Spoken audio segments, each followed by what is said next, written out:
अब तक की सबसे बड़ी खबर हरियाणा से आई है, जहां पर हरियाणा के बीजेपी चीफ के खिलाफ एक बड़ा मुकदमा चलाया जा सकता है। बता दें कि कसौली में एक महिला ने बीजेपी चीफ के खिलाफ एक बड़ा मुकदमा दर्ज किया है। उन्होंने बताया कि कसौली में एक होटल में ले जाकर उसके साथ गैंगरेप किया गया।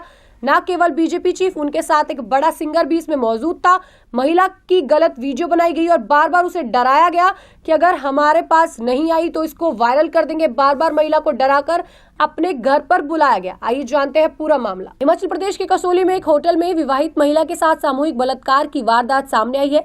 इस मामले में पीड़ित की शिकायत के आधार पर पुलिस ने हरियाणा बीजेपी चीफ और एक सिंगर के खिलाफ भारतीय दंड संहिता 376 गैंगरेप और 506 आपराधिक धमकी के तहत केस दर्ज किए हैं।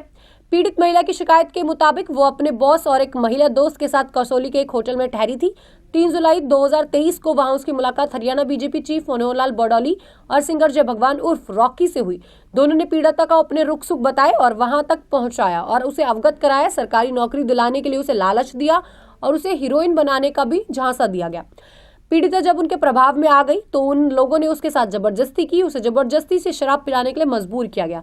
पीड़िता के मना करने पर उसके साथ गैंगरेप किया गया। इतना ही नहीं, आरोपियों ने उसके साथ जो गलत किया उसकी वीडियो बनाई और बार बार उसे वायरल करने की धमकी देकर उसके साथ गलत किया गया और उसे चुप रहने की बातें कही गई। और यहाँ तक भी नहीं रुके, उन्हें जान के मारने की धमकी भी दी गई।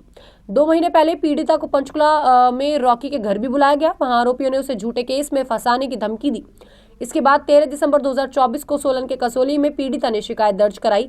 इसके आधार पर पुलिस ने बड़ौली और रॉकी के खिलाफ आईपीसी की धारा 376D सामूहिक बलात्कार और 506 आपराधिक धमकी के मामले दर्ज किए हैं। मंगलवार को सोशल मीडिया पे एफआईआर की कॉपी लगातार वायरल होती नजर आई। गैंगरेप के आरोप पर सिंगर रॉकी का भी एक जो बड़ा बयान है वो लगातार जारी हो रहा है। सोशल मीडिया पर हर किसी ने इसे देखा है। आइए बताते हैं कि आखिरकार रॉकी का क्या कहना है। उसे इस मामले में फंसाया जा रहा है। रॉकी ने कहा, हम कसौली में एक साथ गए थे लेकिन बड़ौली अलग रुका था और मैं अलग रुका था। मुझे बड़ौली के खिलाफ गवाही देने के लिए सितंबर से ब्लैकमेल किया जा रहा है लेकिन मैंने कभी नहीं दिया। मैंने जब झूठ नहीं बोला तो मुझे उनके साथ फंसा दिया गया। अमित बिंदल सोनीपत का भाजपा संयोजक है, वो उसने टिकट काटी थी जिसकी वजह से वो खुंदक में है और वो हमारे साथ बदला लेने की प्लानिंग कर रहा है। बताते चलें कि इस मामले में आरोपी मोहन लाल बड़ौली हरियाणा बीजेपी के प्रदेश अध्यक्ष है। वो सोनीपत जिले के राई से विधायक भी है। इसके साथ ही वो आरएसएस से भी जुड़े हुए हैं। इससे पहले हरियाणा के प्रवर्तन मुख्यमंत्री नायब सिंह सैनी प्रदेश अध्यक्ष थे। उनके मुख्यमंत्री बनने के बाद बड़ौली को यह जिम्मेदारी दी गई। वहीं जय भगवान उर्फ रॉकी एक जाना माना बड़ा गायक है।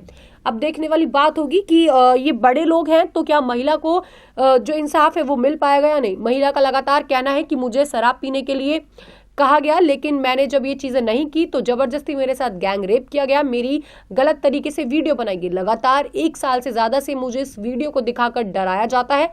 अगर मैं पुलिस के पास जाने की कोशिश करती हूँ तो मुझे कहा जाता है कि हम तुम्हारे ऊपर झूठा केस लगा देंगे, हम तुम्हें मरवा देंगे, या फिर उसकी वीडियो वायरल करने की जो सबसे बड़ी धमकी है वो इस केस में पूरी तरह से दिखाई गई कि महिला ने बार बार कहा कि मुझे अब मेरी वीडियो को वायरल करने की धमकी दी जाती थी।